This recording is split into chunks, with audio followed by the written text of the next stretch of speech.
बोलो कृष्ण कन्हैया लाल की जय। राधा रानी की जय। आज से हम भागवत की कहानियाँ शुरू कर रहे हैं। सबसे पहले ज्ञान, वैराग्य और भक्ति की कहानी शुरू करेंगे। ठीक है, आप उसके बारे में बताएं। ठीक है। देखो, जो भागवत है उसके बारे में कहा जाता है, जन्मांतरे भवेत् पुण्यम तथा भागवतम लभेत्। जब जन्म जन्म के पुण्यों का उदय होता है किसी जीव का, तब भागवत की श्रवण की प्राप्ति होती है, कथन की प्राप्ति होती है। तो भागवत का इतना गहरा महात्म्य है। जीव जब अनेक पुण्य घनीभूत हो जाते हैं तब उसे ये पुण्य का फल मिलता है। तो ज्ञान, भक्ति और वैराग्य की जो कहानी है, बड़ी ही उत्तम कहानी है, उसे समझने की आवश्यकता है। एक बार एक स्त्री यमुना के तट पर वृंदावन में बैठी हुई और अपने दो वृद्ध पुरुष वहां पर लेटे हुए हैं, उन पर पंखा झल रही है और उसके आसपास अनेकों स्त्रियां बैठी हुई हैं। तो वो सब उसको सांत्वना दे रही हैं, उस स्त्री को। वहां से पास में ही नारद जी निकल कर जा रहे थे, क्योंकि नारद जी का जो भाव है वो लोक के कल्याण करने का भाव है। तो नारद जी वहां से निकल के जा रहे थे, तभी उस स्त्री ने कहा कि मेरी चिंताओं का निवारण कौन करे। तो कोई संत पुरुष या महात्मा ही किसी व्यक्ति की चिंताओं का निवारण कर सकता है। तो उन्होंने आवाज लगाई, उस स्त्री ने आवाज लगाई कि हे महात्मन, जरा रुकिए, मेरी चिंताओं का निवारण कीजिए। तो महात्मन रुके।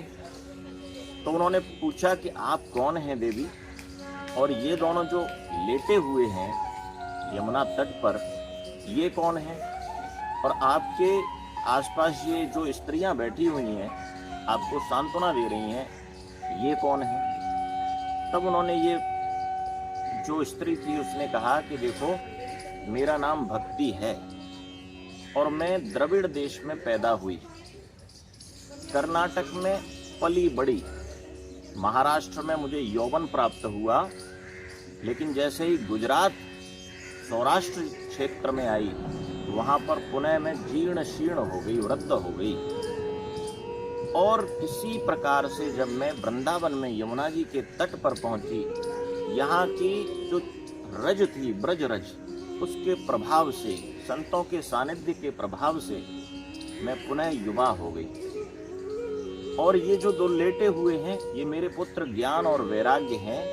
ये मरणासन स्थिति में हैं, ऐसा मरे नहीं है, बिल्कुल वृद्ध हो चुके हैं और मरणासन स्थिति में हैं। और ये जो मेरे आसपास स्त्रियां बैठी हुई हैं, ये देश भर की सभी नदियां हैं, भारतवर्ष की सभी नदियां हैं, कावेरी, यमुना, गंगा, सतलज, व्यास, नर्मदा, चिनाब, झेलम, ये इत्यादि सारी नदियां हैं। तो हे महात्मन, मेरा जो चिंता का कारण है वो ये है कि आप मेरे पुत्रों को कोई ऐसा उपाय बताएं कि मेरे पुत्र पुनः युवावस्था को प्राप्त हो जाए। तो महात्मन बड़े चिंतित हुए और भक्ति आगे कहती हैं कि देखो, राजा परीक्षित ने ये ठीक नहीं किया कि कलयुग को इस धरती पर रहने का अवसर दे दिया। और इस कलयुग के कारण क्या प्रभाव हो रहा है? इस कलयुग के कारण लोग व्यभिचारी हो रहे हैं, छल कपट कर रहे हैं, चोरी कर रहे हैं, दुराचारी हो रहे हैं, मिथ्याचारी हो रहे हैं, भ्रष्टाचार कर रहे हैं, ईर्ष्या कर रहे हैं, पर स्त्री गमन कर रहे हैं। तो इस कलयुग का प्रभाव इतना है। तो नारद जी ने उसे बीच में रोकते हुए कहा कि देखो, कि कलयुग का प्रभाव तो ये है, परंतु कलयुग में एक अच्छाई भी है। इसीलिए राजा परीक्षित ने उसे अपने राज्य में आने का अवसर दिया। कि ये कलयुग की अच्छाई क्या है?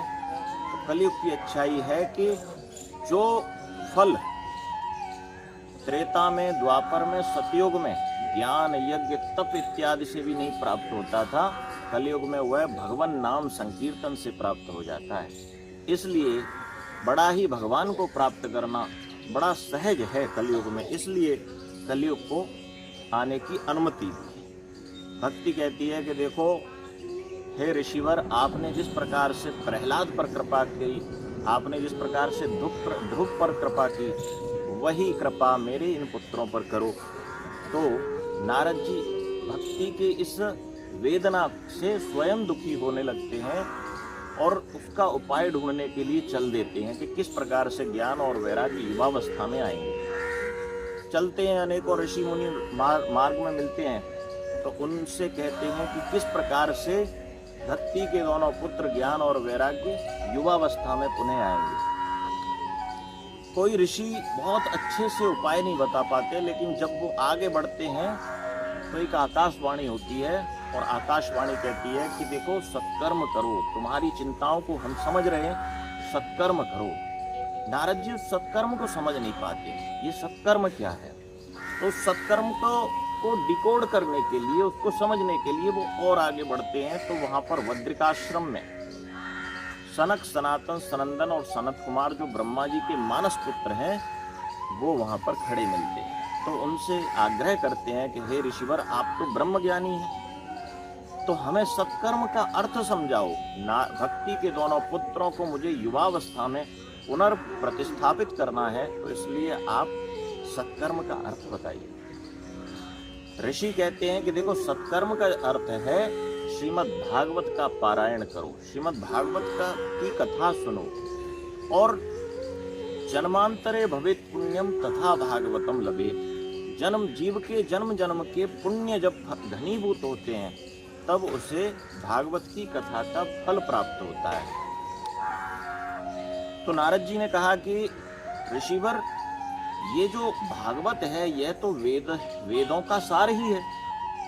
तो मैंने तो उन ज्ञान और वैराग्य के कान में वेदांत भी सुनाया, उपनिषद भी सुनाए, गीता भी सुनाई, लेकिन वो उनके स्वास्थ्य में कोई असर नहीं पड़ा। तो क्या कर सकते हैं। तो ऋषियों ने कहा कि देखो, जिस प्रकार दूध के भीतर घी होता है लेकिन आप दूध से पूड़ियां नहीं तल सकते, ऐसे ही गन्ने के भीतर शर्करा होती है, शक्कर होती है, लेकिन गन्ने को शक्कर के रूप में प्रत्यक्ष प्रयोग नहीं कर सकते। इसी प्रकार से वेदों के भीतर भी यह जो ज्ञान है वह वेद रूपी वृक्ष का फल है। यह भागवत, आप वृक्ष को नहीं खा सकते, वृक्ष में उतनी मिठास नहीं आएगी जितनी मिठास उस फल में आएगी। तो ये वेद रूपी वृक्ष का ये फल है, इसको खाने से, इसको पाने से, इसका रस पान करने से क्या होता है, आप व्यक्ति के जीवन में परिवर्तन आता है। तो ये भागवत का उन्होंने कहा, महिमा बताई, और भागवत का पारायण करने के लिए उन्होंने आदेश दिया कि हम गंगा के सुरम्य तट पर हरिद्वार में आनंद नामक स्थान पर इस भागवत का आयोजन कर रहे हैं। श्रीमद् भागवत, नारद जी श्रोता बने, चारों ऋषि वक्ता बने हैं। तो जैसे ही पता चला आसपास के लोगों को कि भागवत का आयोजन हो रहा है, तो बद्रिकाश्रम से लेकर हरिद्वार तक के जितने भी ऋषि मुनि उस मार्ग में तप कर रहे थे, वो सब दौड़े अपना तप छोड़ के कि भागवत की कथा सुननी है, भागवत को सुनना है। सब कुछ छोड़ दिया, योग छोड़ दिया, बहुत सारे योगी थे उन्होंने योग छोड़ दिया। पशु पक्षी तक को पता चल गया कि भागवत की कथा हो रही है, वो भी उड़ते हुए दौड़े चले जा रहे हैं और उस स्थान पर जहाँ पर नारद जी के मानस पुत्र सनक, सनातन, सनंदन और सनत कुमार वहाँ कथा का आयोजन कर रहे हैं और नारद जी उसके श्रोता बने हैं। सनक, सनातन, सनंदन और सनत कुमार ने भागवत की कथा की महिमा को बताना शुरू किया है। तभी नारद जी ने एक आश्चर्य देखा, और आश्चर्य देखा कि सामने से एक दल चला आ रहा है। दल क्या गा रहा है, श्री कृष्ण गोविंद हरे मुरारे, हे नाथ नारायण वासुदेवा। इस तरह से गान करता हुआ एक दल चला आ रहा है उसी कथा स्थल की ओर। उन्होंने देखा कि अरे, ये तो वही भक्ति है जो मुझे यमुना तट पर वृंदावन में मिली थी, और ये दोनों जो इनके साथ चले आ रहे हैं, ये ज्ञान और वैराग्य ही है जो अचेत अवस्था में पड़े हुए थे और अब ये युवा बने हुए चले आ रहे हैं। और ये सारी नदियां इनके साथ जो बैठी थी वो भी चली आ रही हैं और सब गान करते आ रहे हैं, श्री कृष्ण गोविंद हरे मुरारे, हे नाथ नारायण वासु। भागवत के महात्म्य का ये प्रभाव हुआ कि भक्ति, ज्ञान, वैराग्य सहित सभी नदियां स्वस्थ होकर और उस कथा स्थल की ओर चली आ रही हैं। तो यहाँ पर सनकादि ऋषियों ने बताया कि भागवत की जो महिमा है वह भक्ति जीव के भीतर भक्ति, ज्ञान और वैराग्य का प्राकट्य करती है। इसलिए जन्मांतरों के जब पुण्य उदय होते हैं तब हमें यह भागवत श्रवण करने को प्राप्त होती है। तो आज की भक्ति, ज्ञान और वैराग्य को किस प्रकार से उनको एक नारद जी के सत्कर्म से किस प्रकार से वो पुनः युवावस्था में प्राप्त हुए, तो आज हमने ये सुना। इस कथा को हम यहीं विश्राम देते हैं, कल दूसरी कथा करेंगे। बोलो कृष्ण कन्हैया लाल की जय, राधा रानी की जय।